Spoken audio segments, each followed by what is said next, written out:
the land of the white stone prophecy? I want to answer that question by saying yes. ATLAH is the hidden manna of when we exegete or dissect Revelation chapter 2, verse 17. ATLAH is hidden manna, like the manna that fell in the wilderness with Moses. It did not conform to any part of the element chart of the things that were created in the 6 days of creation. The elements, the composites, whether they were atomic or just heavenly, were not found in manna. Manna, nobody had ever seen it before. Though men have been eating bread and barley and wheat and lamb and a whole lot of other stuff and pears and apples and berries and fish and fowl. Manna was not consistent in terms of its atomical makeup or its elemental structure of anything that had been created in the 6-day creation. It is a post-creation product that came directly from heaven. Manna is what they called it. By the way, you might want to look, I'm a person about words and numbers,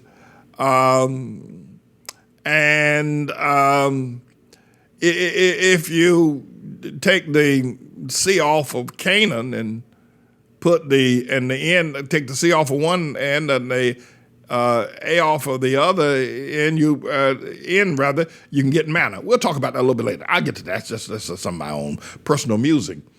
But is Harlem the land of the white stone prophecy? I want to start another argument here about Ham, who settled Egypt, one of the greatest societies, if not Egypt, was and remains universally the greatest society ever established. Jesus documented the use and the design of the pyramids as the tomb of resurrection for the pharaohs. And Jesus gave assent and documentation to that when he himself was put in a tomb and was resurrected out of a tomb. The same thing with Lazarus, was put in a tomb and resurrected out of a tomb. Well, the scant history that we know about the pyramids is that they were tombs for the pharaohs to be resurrected into the afterlife. Jesus gives assent to that. He allows himself to be put in a tomb, and he was resurrected.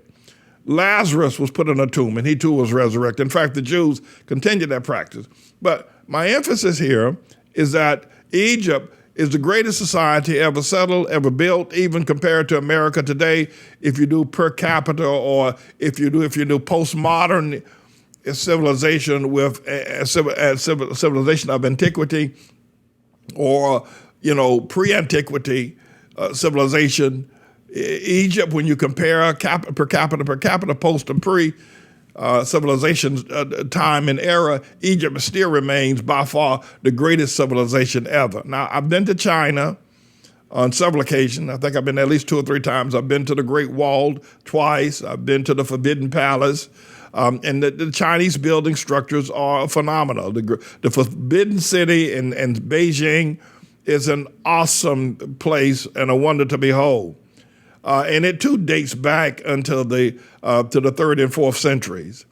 But it does not compare to Egypt. And were you to make a comparison of architectural designs and buildings and structures, the Great Wall and the Forbidden City would probably come in second to the pyramids on things built on planet Earth.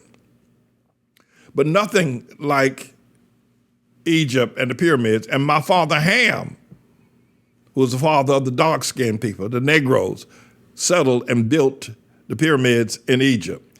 Now, I have declared for some time that Egypt is scantly a part of Africa. A lot of people call it Africa, but it is markedly different from Africa. And then until 1954, when they built the Suez Canal, there was a land bridge between northern Egypt and what we now know as Sinai Peninsula, and even to some degree the Gaza Strip, where the Palestinians now live in Gaza. And so they cut out the Suez Canal in 1954 because Africa and the Middle East were connected. They were not. There was a land bridge. The Suez Canal then allowed shipping to come up from the Persian Gulf, from the Indian Ocean into the Red Sea and through the Suez Canal and directly into the Mediterranean. Bam, you're in Europe. Well, otherwise they had to go all the way down to the south around the Cape of Africa, Cape Horn, which is very treacherous, where the Indian and the Atlantic Ocean met, and then sail back up to Europe. It took months to do that. Suez Canal in 1954, I think it was.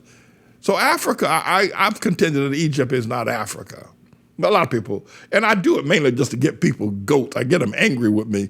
People don't like me anyway, because I tell the truth, and they've been living a life of lies since they've been slaves in America, and since they've been civil rights, and they just been black people, Negro, been living a life of a pack of lies. And they've been here. So Ham built Egypt and the pyramids, etc. And he settled Africa. And Canaan, of course, settled Canaan land. But the last of the prophets, there's been no prophet sent to the Hamite people. Shemites have had their prophets. The Japheth people have their major prophet and evangelist in their person of Paul.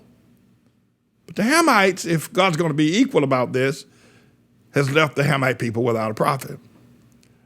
And so what I want to be able to do, and of course I don't have the time today, I want to have you look at, well, was Dr. Martin Luther King a prophet to the Hamite people? Not yet, Mr. I want to look at the life and times of Dr. King and the effect of what life was before the marching of Dr. King. I'll give you the answer right now. No, he was not. Dr. King was a Hindu, if you will, Buddhist combination, more Hindu philosopher, theosophist is what Dr. King was. If you read his writings and listen to the main themes, though he did pick up on Turn the Other Cheek event, but Turn the Other Cheek was not nonviolence. Nonviolence was a theosophical thought by Henry David Thoreau, a 19th century graduate of Harvard, who also influenced Mahatma Gandhi in his attempt to overthrow colonization of India by England. So he used a nonviolent approach. The Bible is not nonviolent. Anybody who's been writing the book of Deuteronomy or read any pages of the scriptures know that the Bible is not violent. But Dr. King and others have tried to twist the Turn the Other Cheek event into a nonviolent event. But that's a misinterpretation of the scriptures of Jesus about turning the other cheek. Jesus was not nonviolent. Let's be clear about what we can be clear about. And so the theosophical philosophy of Dr. King and Henry David Thoreau and Mahatma Gandhi and Indian or Hindu was not of the Lord Jesus Christ. So much so that Dr. King's father never joined him nor approved of his philosophical nonviolence because it's unbiblical. It's not biblical. Jesus said, yeah, he did say turn the other cheek. And that was, of course, within the context. There was a time also when he said, take up the sword and fight like hell. So we need to understand contextually, Dr. King was not a prophet to the Hamite, to the black people. We need to know that. And I'll demonstrate that more. But again, let me conclude with this today. A lot of people, we don't like Pastor Manning. He ain't for the black man. Go to hell. The black folk are their own worst enemies. They haven't preserved their own history. They don't know a damn thing about how they got it from Africa to here. They have no idea. They have no records. And the reason why they don't have records is because they're ashamed of the records that they sold each other into slavery. They fought wars and captured one another. They're ashamed of the records, so they don't have a Smithsonian Institute. They got this so-called point of no return over there in Ghana where they talks about where it was a time of struggles and tears. What a lie. It was not that at all. And there's never been an inhumanity towards man that I think what happened with the Hutus and the Tutsis in Rwanda was a microcosm of the entire slave event. What the Hutus, black people, did in Rwanda did to one another, what Idi Amin did. And then the other thing, while I was not for apartheid, it was under the axiom that all is fair in love and war, the Afrikaners, after losing literally tens of thousands of Japheth white people being slaughtered by the Zulus in numerous battles, finally won the battle, and they won South Africa until all the spoiler goes to the winner, to the victor goes all the spoils, and thus became South Africa. The thing that makes me scream is that the Japheth, LGBTQ no less, have come to Harlem and taken Harlem without firing a shot. And it seems like I'm the only one in the mix that's fighting right now. But I pray that you will consider some of the things that I've said. I've told you the truth, and you need to be set free from the truth. You've been lying. Black people have been lying to them. They have this cognitive dissonance. In other words, that means that they don't recognize reality, and they can't recognize reality. It's like they can't cognitively. That is to say, in terms of intellectually, recognition, cognitive recognition, they have an inability, that's a stomp down, cold-blooded inability to recognize truth and reality. People who stand on the other side and watch Negro or black or so-called African-American people wonder what the hell, because they have an inability to recognize reality about their own fact. While they were building castles in Cambridge and Oxford in the 11th and 12th century in England, they were still living in huts in Mali and in Timbuktu. And they didn't record their own history. And neither would they tell you the truth that there never would have been a slave sold if it had not been black men selling black men, women, and babies. And that's the truth, the whole truth.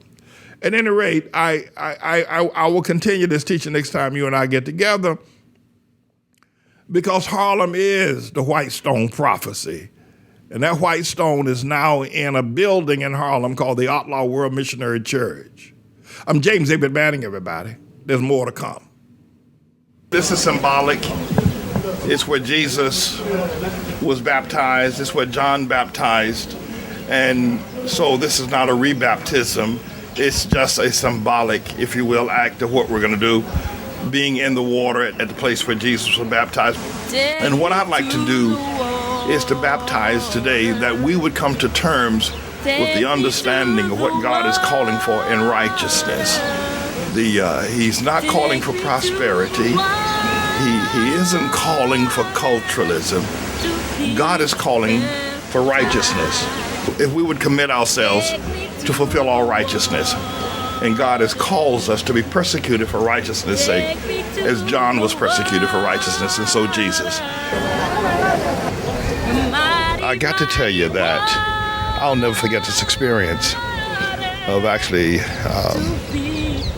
stepping in the water where Jesus were baptized, and where John has baptized so many people. This is such a historic and a powerful, powerful sight. Just to touch the water was so critical. And I'm glad that people got baptized to have that experience. It was a safe experience and a great experience. I'm not even going to change my clothes. I want to just stay in baptism mode until I get back to the hotel. So that's what I want to say. All right. This has been live from the Jordan River.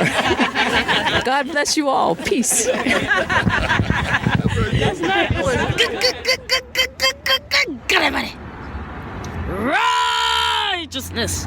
Boom, chakalaka goes right there.